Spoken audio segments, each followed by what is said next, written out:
Croeso, hello, welcome to Rob, Ryan, Red, the Wrexham podcast, brought to you in association with Red 10 People Development. A bumper podcast for you today. We've got the Birmingham reaction, news of a new signing, a Sam Dalby decision finally made, and we will preview the upcoming clash with Stevenage as well. All that and more on today's special edition.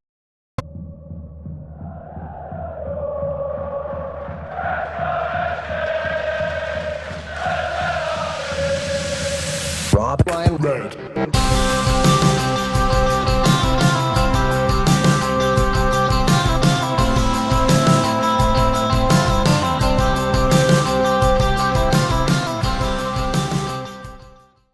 Nath, only one place to start then. Wrexham, Birmingham, 1-1, League One on Thursday night. I was pessimistic going into the game. I did think we'd improve at home, just because we have been doing all season. But yeah, what's your reaction? What's your mood today? We always say on the podcast, is a draw a point gained or 2 points lost? This very much feels like a point gained. Yeah, point. I mean, I was worried. As I said last week, that I was going to be watching through my fingers. In the end, it was, dare I say, quite enjoyable as a watch. I didn't expect that. You've limited Jay Stansfield, who was incredibly ineffective. I'm not sure if Max Cleworth has emptied his pockets yet since he's gone home, but Jay Stansfield will be in the back one because he had one shot. I think he had 2 touches in the Wrexham penalty area, 3 touches in the Wrexham penalty area. I mean, you would take that all day long, wouldn't you, given how he ran as ragged at St Andrews. Alfie May, again, limited to very, very little. Again, I think he had 2 shots, 3 touches in the Wrexham penalty area. I mean, James McLean had 6 touches alone in Birmingham. So, we've really limited them to very, very little. And people will have their caveats and say they didn't have Iwata, they didn't have Pike. So who cares? You had what you had out there. You still spent a fortune on what was out there. £20 million plus lineup out there. And we did really well. And dare I say, Rich, I think if it had gone another 10 minutes, we'd have nicked it. They were hanging on by the end. They were rattled, and a few DMs off some of their fans saying, I was quite happy in the end to get away with the point because, come the end of it, Chris Davis and his players, they were just sending on any big lump they had left to combat our aerial ability. So, real credit to us. We as a team really let ourselves down on the previous Thursday against Shrewsbury. I think Parkinson made no bones about that.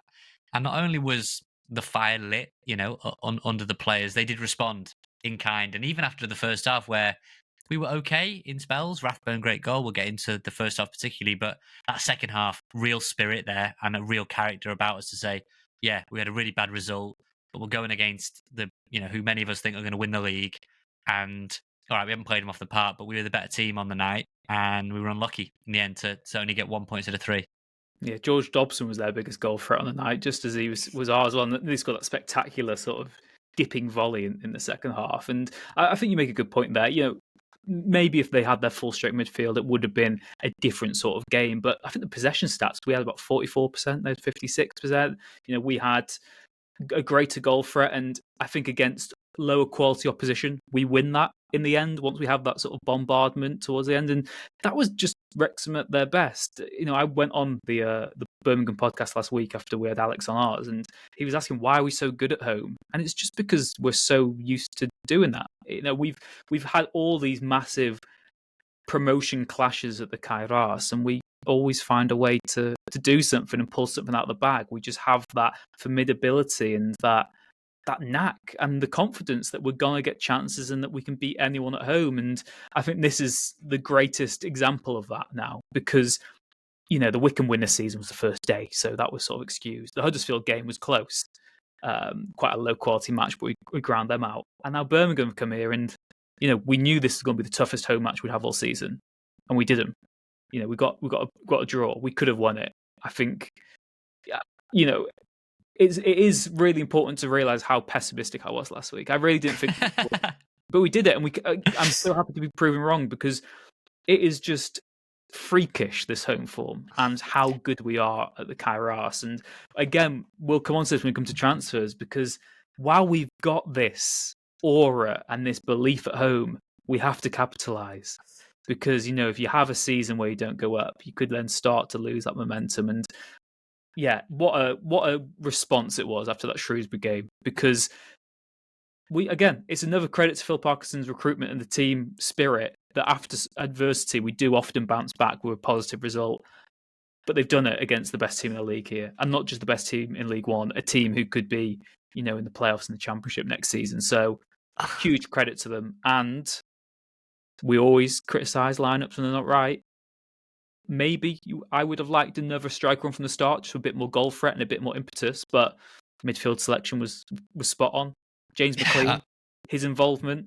I mean, Rich, before we talk about McLean's involvement, I mean, he deserves immense amount of credit, and many people will know. If not, they'll soon find out. I just wanted to point out one moment that I thought was, of real high quality from Birmingham, and I think it was Ben Davies, the defender, or Clara. They were both spectacular, I thought, on the night at centre back for Birmingham. And Ben Davies, I think it is, makes what I can only describe as a phenomenal clearance, flicked header that stops a certain goal for Stephen Fletcher. He's coming onto it like a steam train. You've seen how good Fletcher is as a header of the ball. It looked like the ball was whipped in from the left. You thought, that is the chance. We have got them. Fletcher's in between the defenders. He's got it. And yeah, it is one of the best clearances you'll see of anyone in League One this season. Just really, really high quality. So I just want to kind of point out the level that we were pushing them to defend. I'd also like to give a shout out to Dan Scarr for that save in the box early on. That helped us out as well, didn't it? Because if that was against us, I would be fuming. How mad would you be? I was going to say, how mad would you be if that had been the other end, where Dan Scarr jumps, his arm is in an unnatural position? For me, that would have been a penalty. It wasn't given to Birmingham. They were furious. Would you have been furious the other end? Yeah, I would have been. I was watching, spoiler alert, I was at Old Trafford on Thursday night, but I was watching the game in the press box. And when that happened, I was like, oh, it's going to be one of those games. It didn't turn out to be. It was great. Again, Mickey Thomas and me, we had a nice cuddle at full time. We were like, that's a real good point. I'm well happy with that. But when I saw that, I was like, oh, I would be fuming if that went the other way against us. But, again, we then took advantage of the game. The midfield battle was brilliant. I know there was a few gripes about our goal. I don't think it was a foul by Palmer. I think that's why he's in the team, to roughing people up. I'm not having that. I think the defender, is it Gardner Hickman or something, Taylor Gardner Hickman? I think he's already overstretched. He's sort of looking for the contact already going down. Would have been very soft for me that. The ref was quite whistle happy on the night, I thought, for both teams.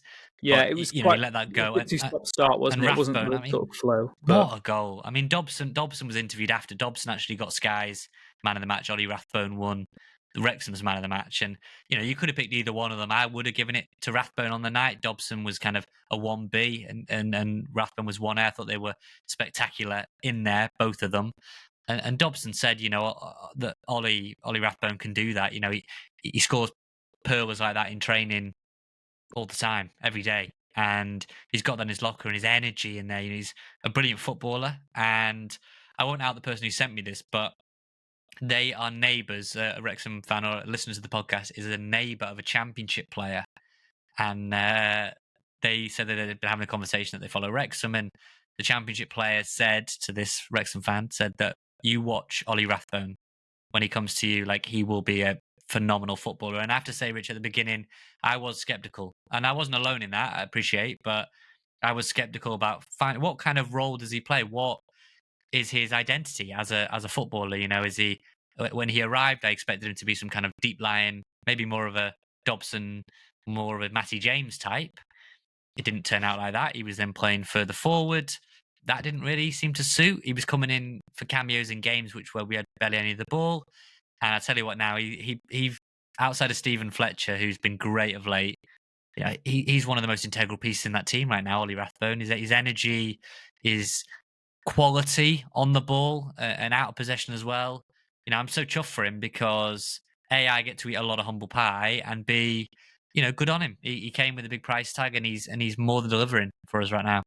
Humble pie is delicious, isn't it? I mean, I'm going to blow my own trumpet here because I did say on last week's podcast, Dobson and Rathbone should start against Birmingham because I thought the midfield battle was going to be crucial, and I'm delighted to see that it worked. And again, that's maybe the gripe we've had in the past, though, isn't it? That it isn't a one-size-fits-all sort of selection that we can have. You really do have to tailor it to your opposition, and there'll be games coming up. You'd even say Stevenage next week that we'll get onto, where I don't want to see that midfield, because there could be more onus of us to break them down and to have the ball and to try to do something with it. So maybe it won't work for them, and maybe oddly you've got to drop one of your heroes from Birmingham for that match just because of the nature of the opposition. McLean and Nath, because we all saw, the stories. I think everyone naturally sort of heard it circulate on social media in the way that modern football fans get their news, and then confirmed by the club that a senior player had been involved in a car accident, reported to the club for a medical check. James McLean, was involved in that. From stuff I saw on social media, it looked like a nasty collision. For him then to be in the right mental frame, to be in the right physical condition as well to play is one thing. To feel, I'm the captain, I do want to play. And then for him to play as well as he did, I mean, we were saying, and genuinely, we were saying last week, what is the look you want from your captain? That is the look you want from your captain, isn't it? Because that was an incredible performance, and he almost bloody won it as well, didn't he, with that header? Look, Rich, 100%. That is the exact look you want from your captain, as you said, and I won't go through them, but some of the emails reacting to my critique of McLean last week for his disciplinary record were absolutely way over the top. In terms of people think I've got this huge vendetta against James McLean, who I've praised no end this year and eaten humble pie after humble pie. Fabulous performance, and to go out there, okay, it's cuts and bruises, but I mean his arm was heavily bandaged, his right arm, and he suffered. It's more the resilience that we know he has because he gets so much abuse, and the abhorrent abuse that this car crash triggered, Rich. And he said himself, people messaging his wife and targeting his family, hoping that it had been far more serious for him, and thankfully it wasn't. That was the main thing. Went in. And Parkinson told the story on Sky at the end that he basically came in after the crash and spoken to the police, walked into the team meeting and said, "I'm playing, I'm training and I'm playing," basically. And to come through it, nearly get the winner. How poetic that would have been after everything that happened at St Andrews as well, where the Bovrils chucked at him and it was goaded mercilessly. There, grown men running down the stand at St Andrews to come after him. Embarrassing behaviour from some Birmingham fans there, and fans right up and down the country that made an absolute fool of themselves on social media. Glad that's your digital footprint and not mine, because I'm not sure my employer would like. And people can say what they want about who I work for. They would not like some of the stuff people writing about James McLean. So huge amount of credit for him. To come through it again without that booking. I think we all thought, hey, definitely get booked. It's Birmingham. It's so intense. No, he kept the lid on it. He led by example. And yeah, I can't speak any more highly of him, Richie. He was brilliant down the left for us. I thought Barney on the other side had one of his best games for a few weeks. I thought he was back to the little sort of tap dancing self, dancing on a postage stamp. He really did well, I thought, against Cochrane on that right side, left side for Birmingham. It was just a really good performance. I thought we had a lot better.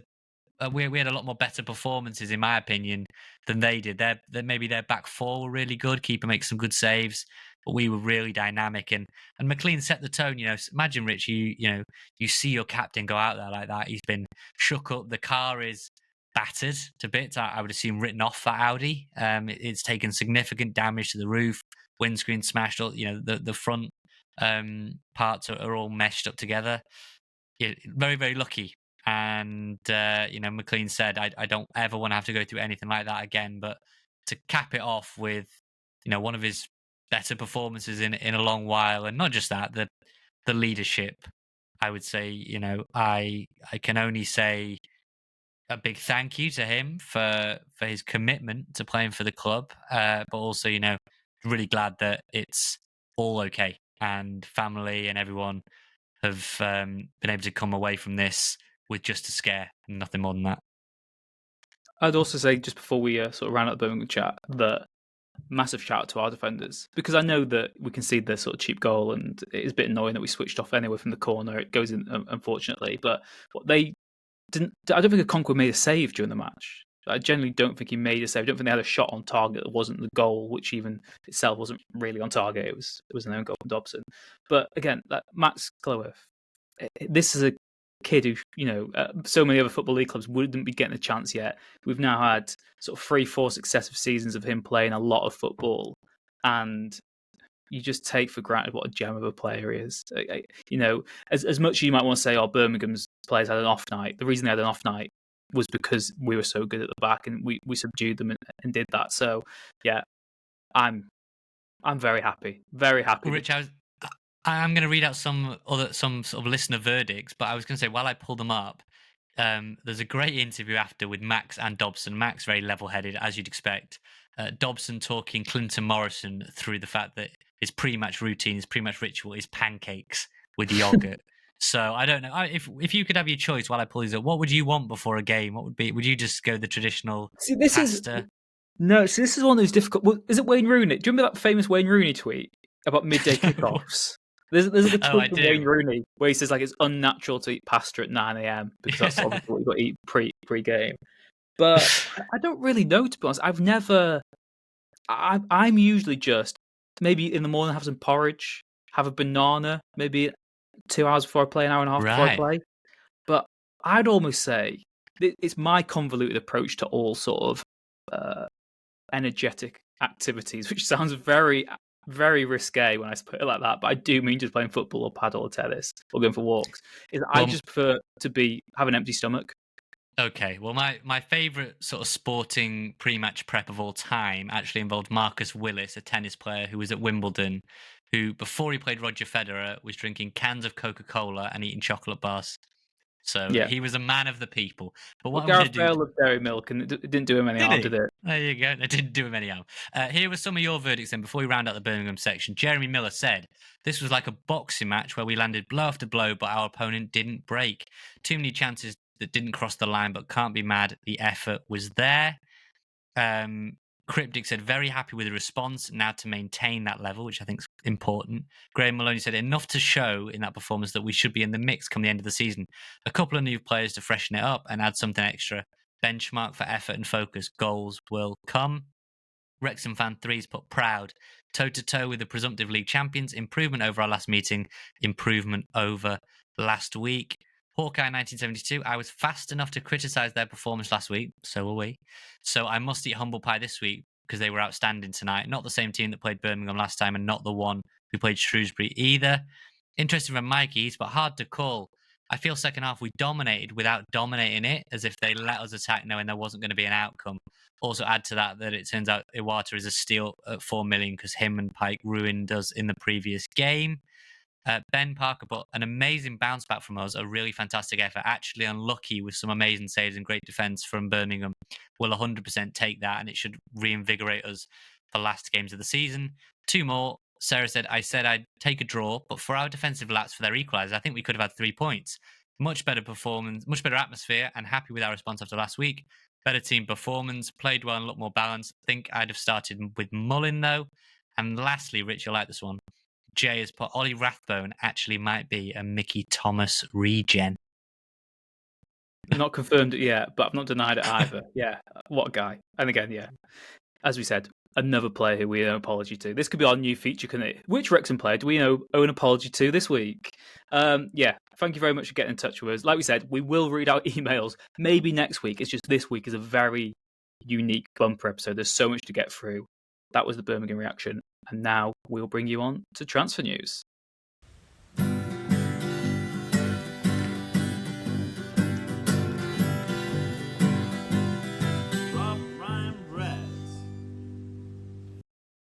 So, Nath, 1st January window deal done proper for us, and that is that Ryan Longman is signed from Hull City.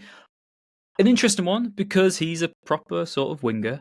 We've seen his goal compilations. We've seen the type of player that he can be, a tricky sort of winger, almost like the left-sided Ryan Barnett to a degree, maybe a bit more direct in terms of his efforts at goal. Not someone who maybe naturally fits into the formation as a starter anyway, but someone who, maybe in games like Stevenage at home or when we need something off the bench, looks like he could be a real threat. Curious one, because one school of thought for me says Ryan Longman has been a target since the summer. Our 2 primary targets in January were 2 of our primary targets in the summer. Ryan Longman, Michael Smith. One of those is now through the door. Ryan Longman for around £500,000, so our second most expensive signing ever. And kind of just behind, far ahead of Rathbone. It's interesting because you say, well, does he come in ahead of McLean? Do you just put him in as left wing back and go with two wingers?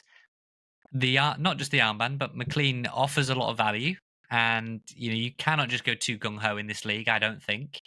So I'm not necessarily sure he sort of displaces McLean from now. Does he play as one of the midfield three and is allowed that ability to drift wide? Is he played as one of the forwards? Because you've seen his finishing ability. Is he played as like the kind of the Elliot Lee? Is this what I can't work out is it bad news for Elliot Lee? Is it bad news for Revan? Is it bad news for Ryan Longman is coming in to play? Surely, Oxford United, Championship Oxford, who are flying under Gary Rowett, were lined up with a medical. I'm sure if Ryan Longman wanted to go there, he could have pushed to go there and told Wrexham, don't even bother. I'm not sure. But he's here. He's with us. He looks good in the shirt. He's only 24 years old. His good age profile, good quality. And look, it might not have worked out for him, particularly at Hull. People I spoke to there said he works incredibly hard, but his end product can leave quite a bit to be desired. But he's got a clean slate with us. We'll see.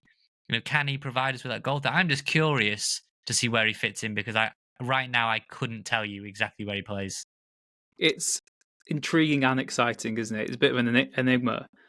But first of all, whenever you sign a player, go to Wikipedia, see their goals, their league goals. I don't care about that with this one. I do not care whatsoever. You got to remember he's at a level where he's not quite good enough for what Hull need right now as a starter in the Championship.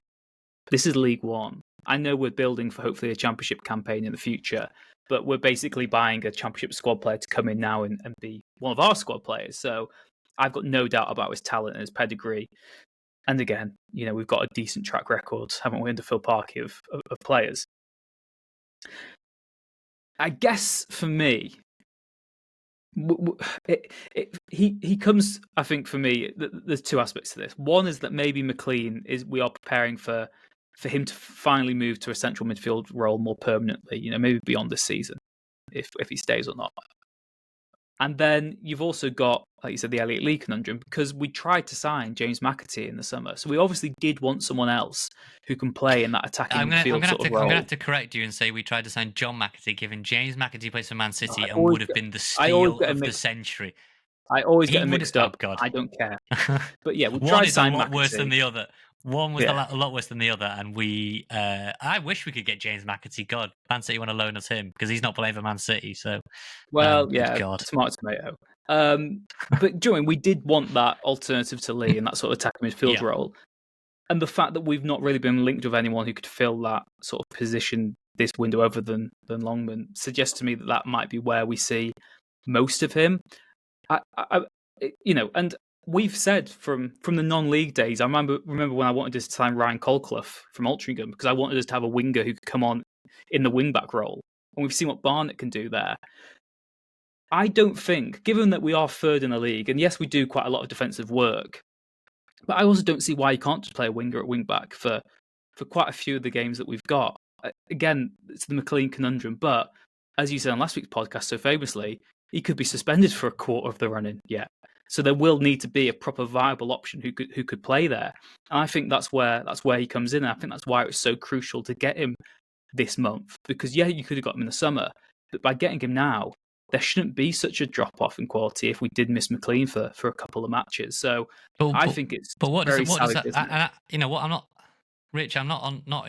Sentiment is not a part of the game. Ultimately, I know it isn't. We saw that with Luke Young. If I bring him up, it's not a podcast. It's not a Triple R podcast if I don't bring Luke Young up.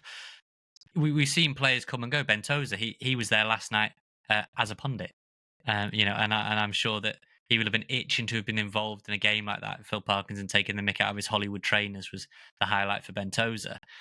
What does it say about Seb Revan, though? What does it say about Mendy? We're going to come on to very shortly, but you brought in a 24-year-old who, for all intents and purposes, is coming into play. I know you say a squad player, but he's got good pedigree. He's one of the only players that's had regular minutes in the Championship. Did well at Millwall. I'm just curious now what it means for Revan, if Revan is a project or is fluffed his lines and isn't going to get the chances. I'm really curious what you think about that. I think that the solution is obviously you just send him to play Dundee United, don't you? And then he comes back as the best player in the world. So that's what I'd be doing. But seriously, we'll get onto Mendy in a minute. Oh, let's bring Mendy into it then, because these are important squad building players. So Jack Marriott and Jacob Mendy have both signed new Wrexham deals. That is confirmed. Right. I would have said until the end of next season. And Marriott's got the option of another year. Marriott's the same, but he's got the option of a further year. Yeah. If we recorded this podcast this morning, I'd say Mendy's definitely going in the summer. He's not now. Now that is intriguing. I think it is maybe because money's not really an issue for us. So maybe that is an example of us getting ourselves a safety net if we don't go up. Because Mendy would be adequate cover in League One. I think we've seen that. He's made a difference in some games this season from the bench. I'm quite happy with having that role. If we go up to the Championship, then I would have questions about what happens. Maybe you do just sell him then for a nominal fee, or you loan him out to the end of his contract. But you give yourself the option now that, it's one less thing to worry about if we do decide to have him. He could even oddly sort of occupy the Anthony Ford role where he becomes like an unregistered player, but he's an option if we really did need him, and he's already on the books. So it's an interesting one. And Revan, we saw what he did at Rotherham. That's in the Championship. He was an excellent player. Did he get their Young Player of the Season in that campaign? Right. He played most weeks. I just don't get that one. In terms of, I've been really impressed when I've seen him in phases, but I really don't know what happens next with him now. Do you? Do you? I'm perplexed. And same with Mo. I think up top. It's the guy it's well documented. Yeah, I think it's well. I think it's well. God, I'm never letting you pick the sponsor again. We love you, Mo, but Rich is not going to be picking next year's sponsor. Maybe we have to put it to a vote, like Boaty McBoatface when that came about. We'll end up with Mo Farl again. It's quite. I think it's quite well known now in Wrexham circles that one of the most annoyed Phil Parkinson has been this season was away at Charlton. When in that final phase of the game, which involved Revan, it wasn't just him, don't get me wrong, but Revan was a part of that situation where Wrexham didn't manage to keep it in the corner and it cost them 2 points. Now, who knows how many points Wrexham will be in the automatics by or miss out by. It could be close, it could be a wider margin, and then it's not all on Charlton. And either way, even if it is 2 points, we can't, one game doesn't define a season. But, I think he was particularly annoyed there. Revan played at Harrogate when we got knocked out of the FA Cup. I think struggled there. We're talking about Bolton being a good example. What was that, the third game of the season? It was very, very early on, and chances have been few and far between. Now, you might actually say, well, Revan's a good option on the right side because Luke Bolton has, kind of fallen out of favour massively. He's a non-factor now, really. So Revan is back up to Barney. And Mendy is back up to McLean right now before we go and get Ryan Longman. And Ford, like I say, while he's able to play this month, he's not involved. And, that's kind of by the by. He'll be out of contract at the end of the season, as is James Jones. And they're really the only sort of two notable names that are out of contract. It's just curious because, again, you're suddenly looking now at next season. And if the dream happens, do Revan and Farl have to go and chance their arm on loan somewhere else? We jump in the gun here a bit, but I just struggle to see in the final 19 games how either of them see much of the pitch. I really do. I find it difficult if we, go and get that other striker as well, Rich, which I want to get onto very shortly. I find it difficult for Farl and Revan to make a meaningful impact, to have a meaningful opportunity to get on the pitch in the final 19 games. I think the other factor, and we'll get onto this if we talk about a striker edition, is we don't actually have much room for movement at the end of the season for a squad overhaul or rebuild anyway, because there aren't that many slots available. Obviously, as we said, someone like Mendy might not actually be registered depending on what league we're in next season. But what has alarmed me to a degree, and I'm happy Jack Marriott's got a new contract. I think he does deserve it, and he's still our biggest goal threat probably when he comes back. I expect him to be probably in the lineup for Stevenage, on Tuesday night, just because we need that potency in front of goal. But with Mendy and Ollie Palmer, we've now locked them in for another year. And they're two players who, they could do a job at League One level, but you'd maybe say we need to move on from them anyway. And if we went up to the Championship, then you would be saying, where do they fit into this picture entirely? And yeah, I just do find the timings of those deals a little strange in the sense that I think we could have offered them a contract at the end of the season and they would have accepted it, personally. I don't really see what the rush was on them. Look, the key to the transfer window, and great, we've got Ryan Longman through the door. Long-time Parkinson target is in, so that's job well done. Parky's happy. It's been a long recruitment to get him. Finally got him, and you've beat out Championship opposition to get him. So that's a coup in and of itself, regardless of what we know about him, where he'll play. The mere facts are that he's not gone to a Championship club and has come to us, and it's not broken the £1 million barrier. It's half of that. But this window is hinged on getting a striker. And I think you did see that a bit against Birmingham. The goal threat wasn't massive. It's a tough game, don't get me wrong. We had the better chance in the end, but there were certain ones where you do just think a natural finisher, that kind of missing piece. And we've made no secret that we think Michael Smith is the number one target. We know Michael Smith is the number one target. Sheffield Wednesday's owner is arguably the most difficult chance series, the most difficult customer to deal with in the EFL. We are now on the 20th, is late on the 24th of January, going to the weekend. Look, Michael Smith was unused on the bench the other day for Sheffield Wednesday. No doubt we've made bids for him. They haven't come to fruition. It may yet come to fruition. But the way I look at that striker group, Rich, with the Marriott extension, with the Palmer extension, Mullen's already on a long-term deal. Fal is not getting many minutes. Obviously, we've moved Bodvarsson out. We've moved Billy Waters out. Sam Dalby, there's a lot more to say about him. We haven't given ourselves a lot of scope to reshape that in the summer, even if we don't go up. Because if we don't go up, then we know we need better. And one of the areas will be you need to build out a Championship attack almost, or one that is going to be pretty competent. Now, you're obviously rewarding loyalty, which is good. Marriott definitely deserves the contract for what he did earlier in the season. I'm just surprised, given that you've locked another one in. So that will be next season from here. Fal will be locked under contract. Marriott will be locked under contract. Palmer will be under contract. Mullen will be under contract. And Fletcher's out of contract at the end of the season, and he's our top scorer. So 4 of those strikers are under contract next season, and you only really carry 5 or 6. And so if you go and get a Michael Smith now to take a Bodvarsson slot or whatever the case may be, you haven't really got much room for squad movement. And particularly, Rich, to segue, you haven't got a lot of movement if Sam Dalby signs the offer, which incredibly has been made to him, of offer of a new contract. Despite not coming back, Wrexham have decided not to recall Sam Dalby this month. They made that decision on the 24th of January. So they've really, really strung it out. They've made the decision now. He's going to stay at Dundee United for the remainder of the season. He is out of contract at the end of the season. There is a contract offer at Wrexham on the table for him before the January window began. It's still on the table for him. Will he sign it? I don't see why on earth he would sign it. What do you think, Rich? So, for me, the fact that Dalby's staying at Dundee, I think, is pure. It shows Wrexham's confidence of getting another striker before the end of the window. And I think it should all go to plan with Michael Smith, like you said. If not, then that's when we have to go back to the drawing board. I'm sure there'll be other targets lined up in case they come available. And the old cliche, final week of the window. Let's see what movement happens. Let's see, who becomes available. The Dalby contract offer is Wrexham protecting their asset because they, if he goes on to finish top scorer in the SPL and score more goals, then you want to get a fee from him in the summer if that's available.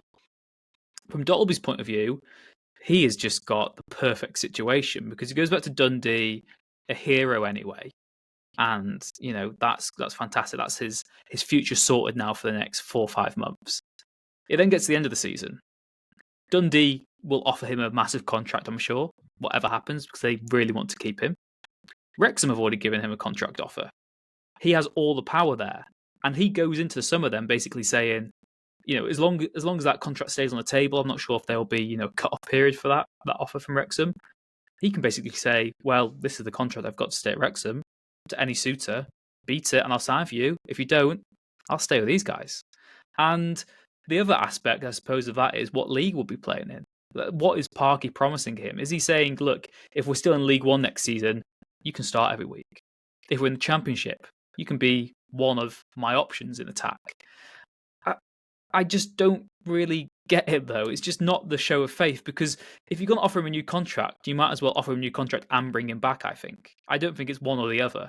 So for me, I feel like Sam Dalby, it'd be in his best interest, and it'd probably still be in Wrexham's best interest if they just parted ways at the end of the season. We signed someone new this month, probably Michael Smith, but then we need to be sending someone else out on loan at the end of the season, and to the contract expiry or something, because that pool of players in attack, it's not scoring goals at League One level. It will not score many goals at Championship level either. And even Michael Smith, he's a very good player. He's like an upgrade on Ollie Palmer. He's really big, physical, holds the ball up well. He's got maybe got more of a goal threat than Ollie Palmer as well.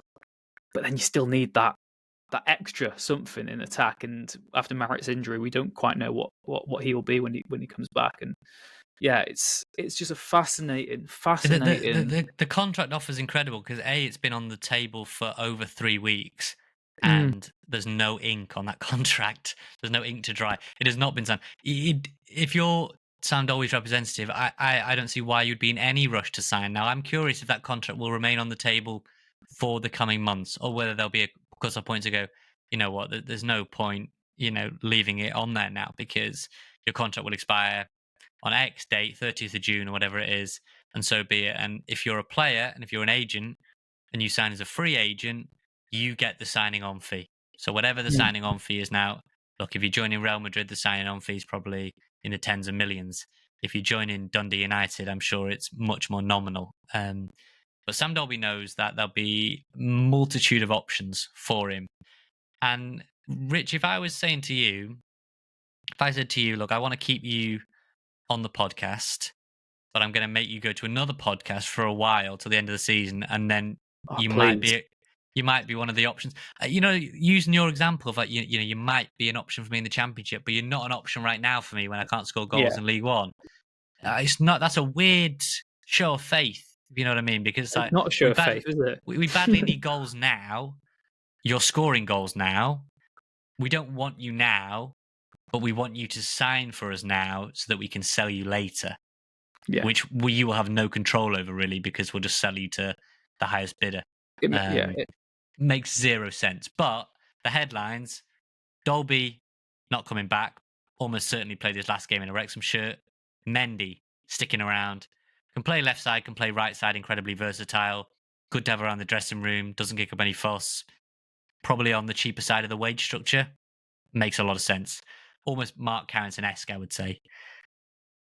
Jack Marriott, contract extension. Probably would have had his before Ollie Palmer, but got the injury. So it's been rewarded for that. Parkinson quite happy. He does have pedigree at Championship level. And so if he can get back up and running, who knows? A bottom half Championship player, maybe he can get back to that. Ryan Longman, through the door. There's just got to be one more. Has to be a striker, because you've seen it against Shrewsbury. You saw it against Birmingham. You've seen it in other games. Stevenage, for example, we'll get onto that with my friend Will. It's a very tough game. They've scored 3 goals away from home in the league. So the onus is going to be on us to score. Yeah. And who knows, we might run out 3-0 winners. But in games where the onus has been on us to create and score goals, we haven't exactly opened the floodgates. So, we do need that other... As much as people want to tell me that Michael Smith is the League One Didier Drogba, I think we might need sort of a Solomon Kalou to go with him.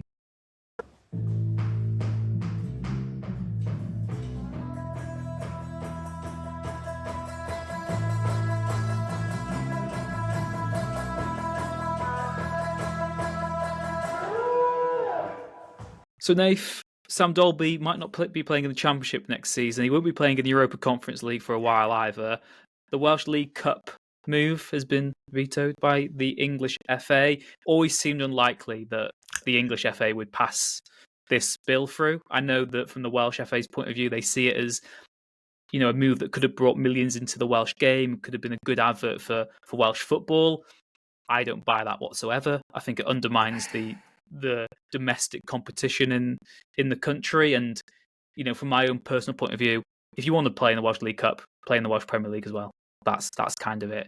I know it would have benefited us, and football is about teams exploiting their power over lesser teams. Look at the FA Cup reforms. Look at the Premier League. Look at FIFA. Look at UEFA. It happens. So why not join them, eh? But from my own sort of football purist point of view, I'm quite happy with this.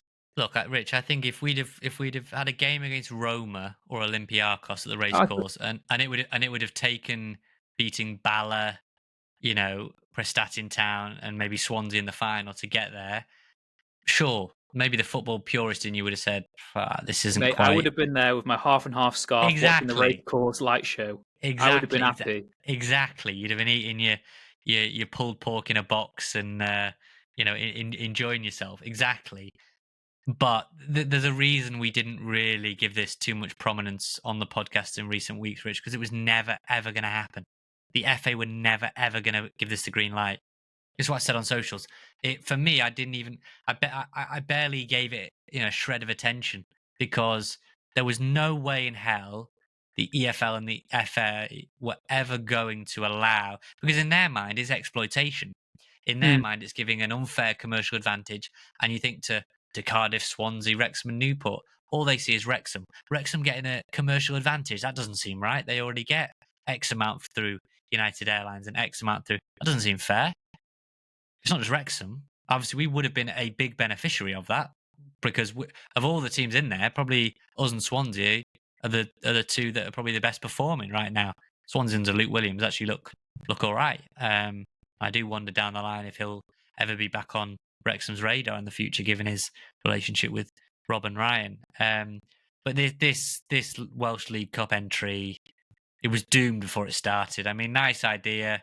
You were always going to be able to get quite far with it because the FAW, it's more money at grassroots level, trying to improve. You're basically paying your way into it to help you get into Europe. But the FA were never, ever going to say yes to it. So for me, it's the exact result I expected. Yeah, it's one of those as well. Like, I think it should be reiterated that it was Swansea, wasn't it, who initiated the actual proposals in the first place. So all the media coverage will be dirty, horrible Wrexham, ruining everything about football. But the reality is it was Swansea who acted in their own interest as well because, and this might get clipped and it might sound sensationalist, but Wrexham are the best placed of any of the Welsh Football League sides to actually go get European football organically, I'd say, during the next 10 years. We are the best place to do that. So, and that'll boil the right amount of piss as well. And James McLean will be captain while we do it. Yeah. And,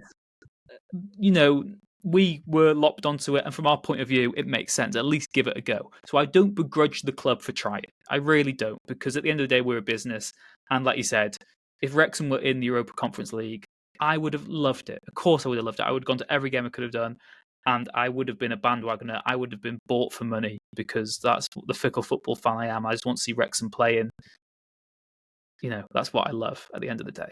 And I don't have a moral compass. So, yeah, that's by the by. So I don't begrudge the club. It's not an attack on the club for entertaining it because, of course, you're going to at least try, even if you acknowledge it's probably unlikely to succeed. It's now not succeeded. And if anything, if Rob and Ryan want to see Wrexham play in Europe, this is just further proof that get us to the Premier League and get us a manager who prioritises domestic cup competitions. Because we spoke about this in the National League days, and we said, in a few years we'll be doing a podcast where we're sort of mid-table in League One or the Championship, and we'll be whinging. Hey, that was last week's podcast. Third in League One, and we want everyone sacked, whole new squad of players, rip it up, sell the club. We just whinge at everything. I will be. I'm forewarning you here. If we ever get to the Premier League and we're bidding off the League Cup or the FA Cup, I will be fuming because I think it's like important. Remember where you've come from right now. I'll let you have your racecourse light show that I despise, but I just want us to try and win any trophy you can. I said it, and I got pelts. I went onto a work podcast and I brought up I plugged the podcast, so you'd have been proud of me.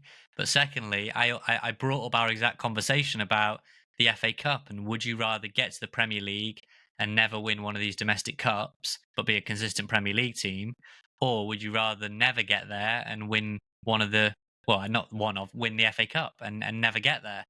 FA Cup obviously would get you entry into Europe. And I said I would take the FA Cup and never get into the Premier League. And I was kind of, I won't actually name the person because they do sporadically listen to this, who I work with, but they said it was the most asinine thing they've ever heard. So that they thought, why would you not want to be in the Premier League? Premier League's the holy grail. That's, am I serious about, would I rather win that cup? 100%. You want to get into Europe, you want to win a cup. Trophies are, well, a silver. I was going to say they're gold dust because, they're very, very difficult to come by. Wigan fans, right?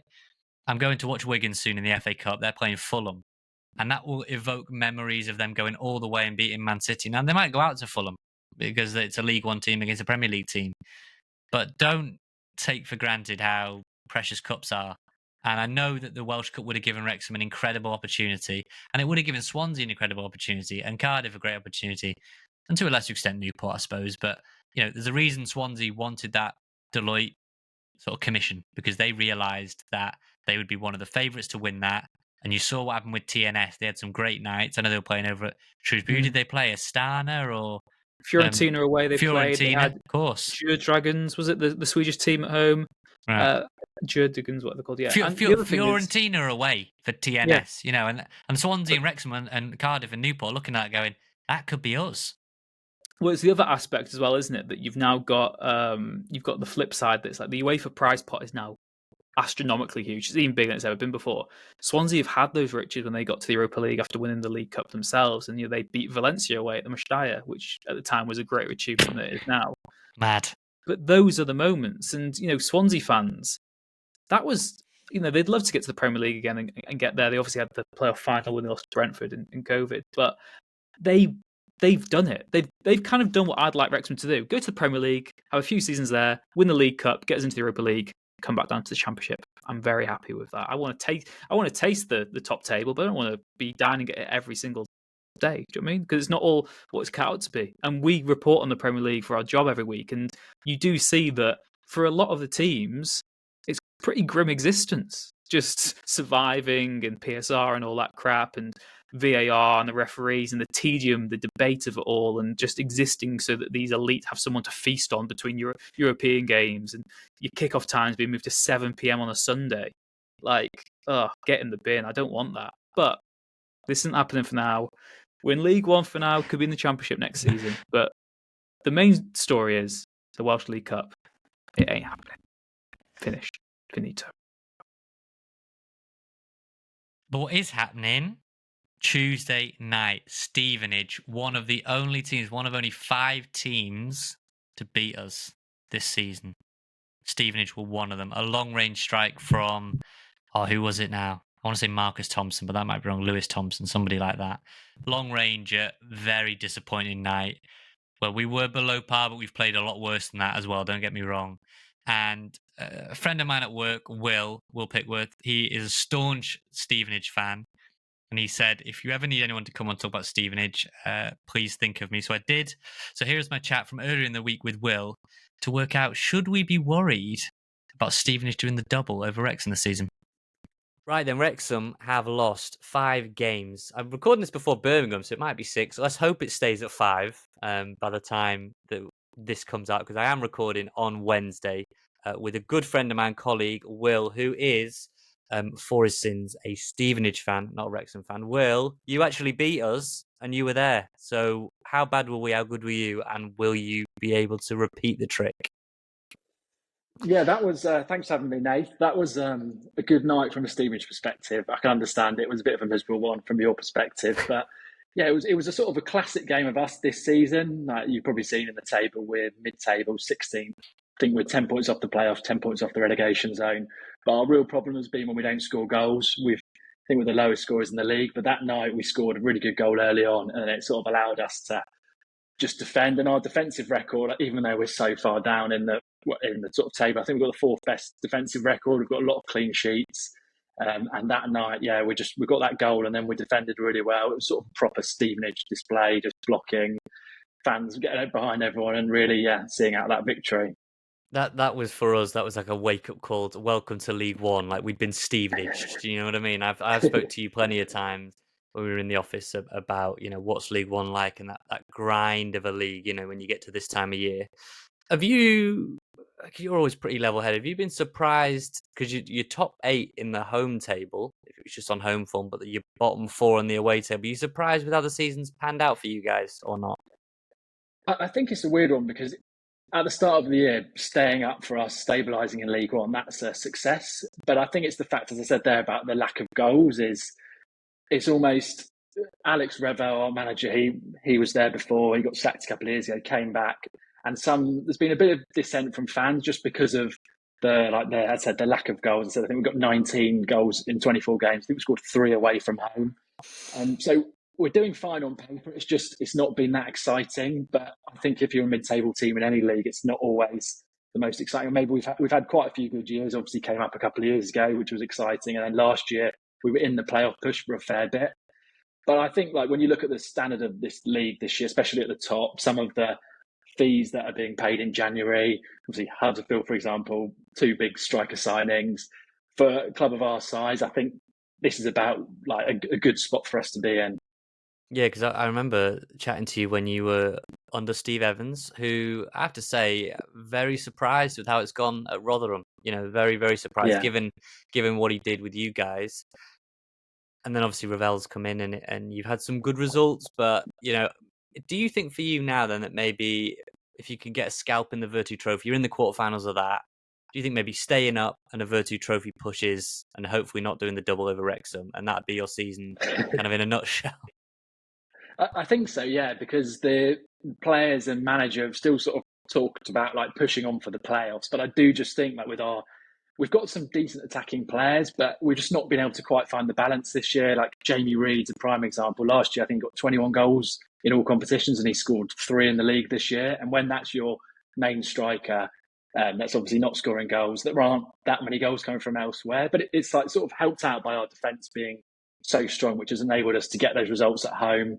And in those low-scoring games, we've had a lot of 0-0 draws and things. But I think, obviously, the Virtue Motors, we've got Birmingham, which is probably the worst draw we could have got. But I think now, if we can have a good run in that, if we beat Birmingham, obviously, that'd be amazing. But maybe I'm unambitious, but as I said, if you'd asked me at the start of the season, finish 16th, another season in League One, stabilise, build again, that's a good position for us to be in.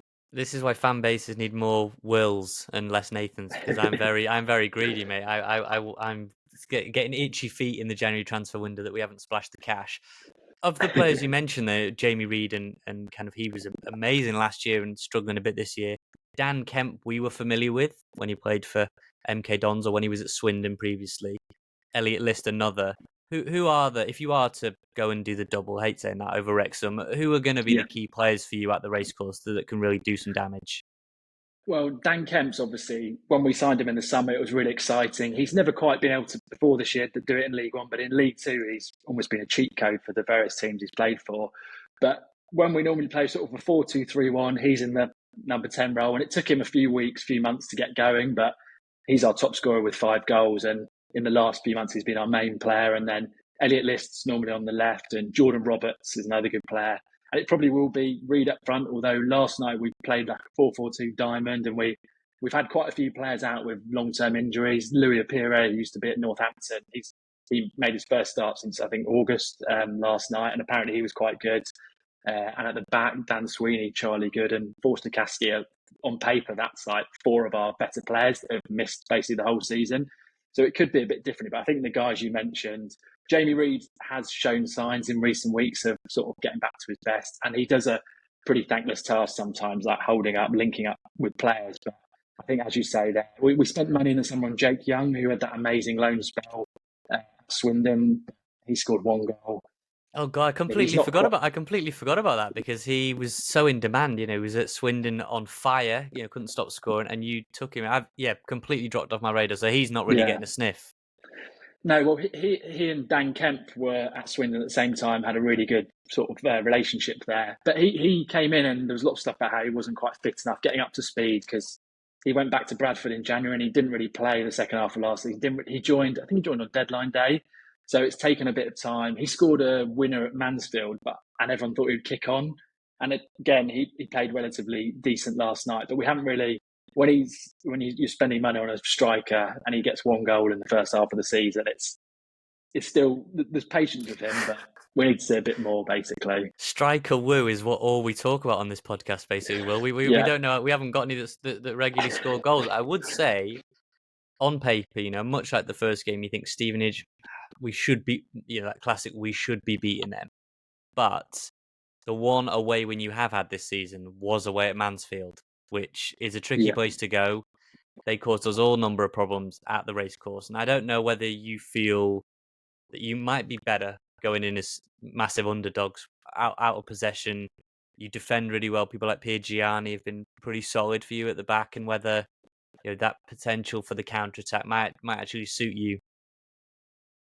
I think it does because, as I said, like our defence is so strong that if we can stay in games longer, we normally have a relatively good set piece threat as well, which obviously in an away game that's a massive thing. And as we were saying, like with the defensive side of things, and in the midfield we're pretty solid. Normally Dan Phillips and Louis Thompson, and Louis Thompson got sent off last week, so he'll be back on. I think he'll be banned for Saturday and back on Tuesday.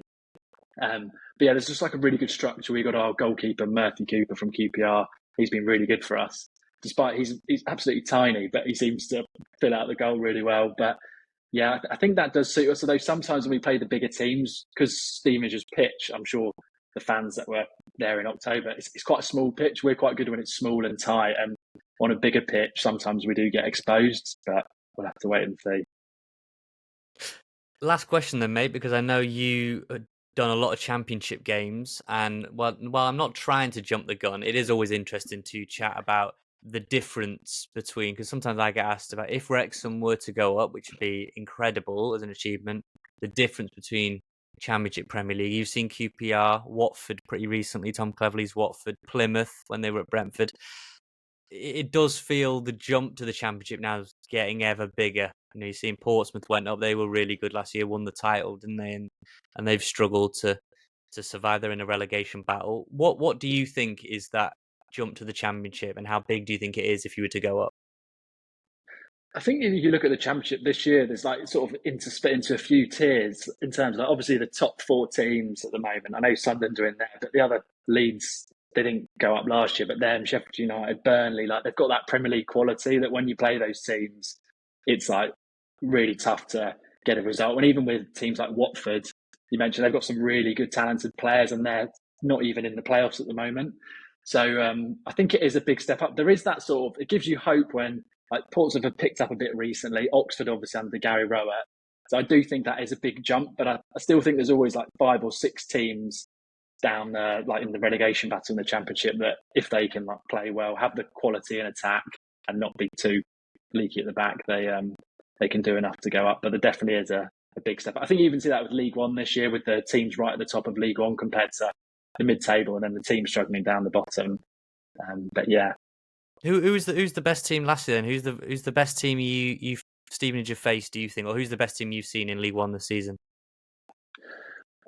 We did lose 4-0 at home to Bolton. Since then, that's probably Bolton's only win. That's probably Bolton's only win. They've been terrible. Yeah. So I don't know how you managed that. I know. But yeah, I think that we haven't actually played Birmingham yet, which I'm sort of dreading because we played them in one international week. So we've got them 3 times over the next month. Yeah, probably them. And then who, if I'm thinking of the best teams that I've seen, the one that confused me was when we played Leyton Orient, they were rubbish, but they've obviously been amazing since. We drew 0-0 in like an absolutely awful game. But yeah, I'm trying to think. I can't think off the top of my head. But so Bolton, Wickham. Okay. Wickham beat us 3-0 on Boxing Day, I think it was. They completely played us off the back, and they missed a penalty. So I'd probably say them or Bolton. Obviously, feel bad saying not Wrexham. That's because we obviously played you on a bit. Let's hope it's Tuesday, mate. Let's hope. Can't stop listening to podcasts. Can't stop listening to podcasts. Can't stop listening to podcasts. Ryan Redhead.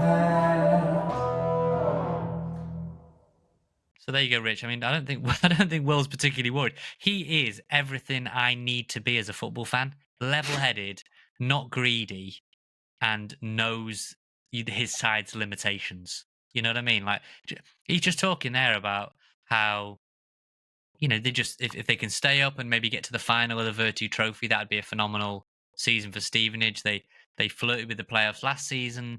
Steve Evans went, and under Alex Ravel, it's been hit and miss. They've been missing players, but just I'm there moaning about maybe a draw here. Why haven't we spent £1 million there? I'm everything wrong with modern football, mate. Will's everything right with it. It's the quirk of being a modern Wrexham fan, isn't it? That we talk about this every week on the podcast, that you can try and be antiquated and you can try and be level-headed and say, look, we've come a long way even since we've done the pod. You and me have seen us play non-league for 15 years. But you're not judging the current team on those resources. You've got to judge them on the resources they've got now and what our expectations should be for the input that we've had in the club. But, it is an important reality check because we can all be doom and gloom like we were last week. And that was, in the context of last week and this crazy season was a level. It was an understandable reaction to a Derby defeat. Some people said that was our best ever episode, Rich. So yeah, maybe they liked our fume. Yeah. Arsenal fan TV sort of style we're going to go, aren't we? And just have rants for no reason. Triple R TV. And then you've got to, and then part of me at the end of every game, usually when I'm driving home, I'm like, I'm watching Wrexham. Our club's still alive. Our club didn't die like Chester. We still have this great community. I see so many of my mates. We go to the game on the weekend. It's brilliant. And I always think about this in terms of going forward, because if we get promoted to the Championship, we'll have lower attendances next season because of the Cop not being there. So it doesn't actually matter which team you're playing because the attendance will be exactly the same. And if Wrexham are winning on a Saturday, I'm bloody happy. Tuesday night, though, Stevenage. It's easy to be pessimistic after a good result, isn't it? I do think that we just sort of a low quality, easy home win is what I'm expecting. I think that I'm going to go for a 2-0 home win. They've scored 3 goals away from home. They did beat Leyton Orient in the Virtue Trophy recently, but Orient have been stretched very thin. They've got Manchester City coming up. They've had a lot of exploits in the league as well. So credit Stevenage. They played Birmingham. I think Will said they've got Birmingham 3 times coming up now. They still haven't played the doubleheader in the league, and they've got to play them in the Virtue Trophy, which will be fun. Are you making changes to your team against Stevenage or not? I would. Yes, I would. I would, because I would try and really put the onus on them. Be really creative. They're going to come, I would imagine, sit in a low block and try and get out through the likes of Elliot List, Jamie Reid, who's picked up a little bit. Dan Kemp as well, another that we know from when he was at Swindon. And as Will said, I had no recollection of Jake Young going there, who was lighting it up. And I'd completely They forgot basically that. sound like the 2 best players in League 2 last season. Yeah, I completely got that. So for me, it's going to be Arthur again. It's going to be McLean. It's going to be Barney. I would keep the back 3 the same because, again, you do want a bit of continuity. I could see the argument for putting O'Connell back in, but I would go the same. I would go Dobson, Rathbone, and Cannon in midfield. I'd have Dobson as obviously the deeper line one, Cannon for a bit of creativity, Rathbone for the legs. Don't think either Dobson or Rathbone deserve to be dropped on the back of that performance. And up top, it's not going to happen. You won't put Ryan Longman straight in, but up top, I would go Marriott and Palmer if you can. No Elliot Lee. I would take Lee out of the. I would take Lee, Matty James and Elliot Lee out of the fold. I'd have Ryan Longman on the bench if I could. It depends on where his fitness at, where if he's ready to go. I would go with 2 orthodox strikers up front. Marriott will have to get going again eventually. It's up to you if you pick Mullin or Marriott. For me, it'd be Marriott and Palmer, and the rest sort of picks itself. I think if I'm going to try and be a bit hipstery, would you maybe suggest that, given the McLean disciplinary issue, is there a game at all that you'd think about just resting him, or do you think there's not any game that you could risk not playing him in, just so he doesn't get up maybe another yellow card closer to that tally? Yeah, so he's got, is it 10 more, it's like 9, 10 more games where he's got to avoid the yellow to avoid the ban. It just feels like it's a case of when, not if, with that 2-match ban. So do you start? I mean, I don't actually think you can start thinking of what are the 2 better games to miss. Like if he picks it up against Stevenage, then he's out against Crawley and Northampton, I think it is, as our next 2 league games. Yeah. 2 tricky away trips, but they're all going to be tricky because if it comes later in the month, you've got Reading, I think, is in there, is it? Or is that in Reading there? and Wickham back to back, haven't you? I think. Oh no, I'm looking too far ahead. That's Mansfield is it? Mansfield is in there at some point. Yeah, I'm looking at March, but Mansfield is in there at the end of February. You've got Northampton. I'm not sure what's in between Northampton and Mansfield off the top of my head, but so you've got coming up. You've got Stevenage at home, Crawley away, Port Vale away in the Virtue Trophy, right, Northampton away, Mansfield away, and then it's Bolton at home, Huddersfield away. right. Okay, so if it goes a few games he hasn't got it, you definitely would not want to lose him for Bolton and for Huddersfield. So you sort of go, well, if he picks it up against Stevenage, is that a blessing in disguise? You've got Longman coming in. Look, it might be a case of the sooner the better, maybe, if it comes, that 2-match ban. Obviously, in an ideal scenario, he doesn't get it at all, and you get to the threshold, and great, and he's got another 5. It just seems to be a huge task given how his game is. So I see what you're saying. I just think play him. I think it's a game under the lights. It's a tough game. We've been beaten by them once already. We don't want to allow them to do the double over us. We didn't allow Birmingham, and McLean was big and central to that, so I would play him. So 2 changes for you: James and Lee out, Cannon and Marriott in. Yeah. I think I'd go 1 change. I think I'd only maybe take one of James or Lee out and put Marriott in as well. I'd like to see a proper front 2 for this one against Stevenage. Like I said, Dobson and Rathbone both have to play for me. I still think there is a sense in having sort of that settled spine to the team. So maybe keep the back 3, maybe even keep the central midfielders, and then it is maybe just Lee for Marriott. But hey, let us know what you think. Maybe on YouTube is the best one for that one. Comment below in the video who would be in your lineup for Wrexham Stevenage on Tuesday night. Like I said, we will try and read out some of your emails in the coming weeks. It's just very busy, and we are dictated by the news cycle. So we delayed today's podcast. Thankfully, we did. Otherwise, we would not have mentioned any of the signings, the Welsh League Cup deal, or Sam Dalby. But hey, what a busy week it's been. And we've got still over a week left, is it, just of the transfer window. Can Wrexham get us that striker that we want? We will be back to normal from next week after the Thursday games have stopped for now. So we'll be recording the Wednesday morning after Stevenage, looking ahead as well to that weekend match. So without further ado, thank you very much to the brains of the podcast, the engine of the podcast. He's the Dobson and the Elliot Lee, Mr. Creativity, Mr. 4 iron lungs, or whatever. Nathan Salt. What have you got planned this weekend? Another weekend off Wrexham that we've got used to. Yeah, a weekend that's not ruined this time, though, because when your weekend is ruined on a Thursday, it's incredibly surreal. I was telling people my weekend's ruined. They're like, it's not even Friday. How's this happened? So my weekend is made by the fact we didn't lose, and it's Thursday. It's Friday now. What have I got on? Working a little bit, and NFL. I know not everyone's a big fan of NFL, but NFL NFC Championship game, which Rob McElhenney, we should say, our thoughts and everyone in the fan base is thinking of you. You've been evacuated from his home. He's made it back into his home after the LA fires.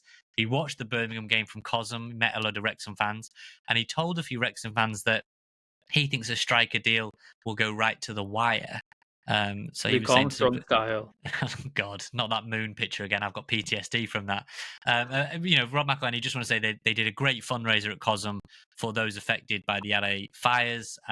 He's done brilliant work in raising awareness. So hearts and thoughts go out to him, as they do to McLean after that car crash. It's been a tough week and tough month, really, for a lot of people around Wrexham. We mentioned Archie as well, didn't we, in the Big Fat Quiz of the Year? He watched that game on tenterhooks the other night from hospital. So there's a lot of people going through a lot of stuff, and Wrexham are that little bit of joy that we get. And whether you're watching it in LA or in Wrexham or in hospital, wherever you are in the world, they give us so much every week. And you might disagree with some of the stuff we say, you might agree with us, but ultimately we are 19 games away from what could be the most special, achievement that we've ever seen for us, a lot of us in our lifetime. So let's just buckle up. It's going to fly by now. We've got one more game, then it'll be 18 games. Suddenly, before you know it, the transfer window will be shut, and we hope that Michael Smith is through the door and firing us to promotion. So I know I've gone on a bit of a soliloquy there, Rich, but I feel like it's important that we all want the same goal. And, for all the highs and all the lows, there's been a lot of lows of late, the ultimate high is still there for us. So, yeah, super pumped. I'm going to work on not speaking as much over the weekend. That's what I'm going to do. Sponsored silence. Yeah, I think maybe we'll do that next week's podcast. That will be our most listened to one. I can say that for free. Back to back to back. And we will be back next week as well. Thank you very much to Red Tent People Development for the continued support of the podcast, and to Wrexham-based band Hypnotic for the music, the stings you see in the show. Take care. Enjoy your wonderful weekend. And we'll see you again next time.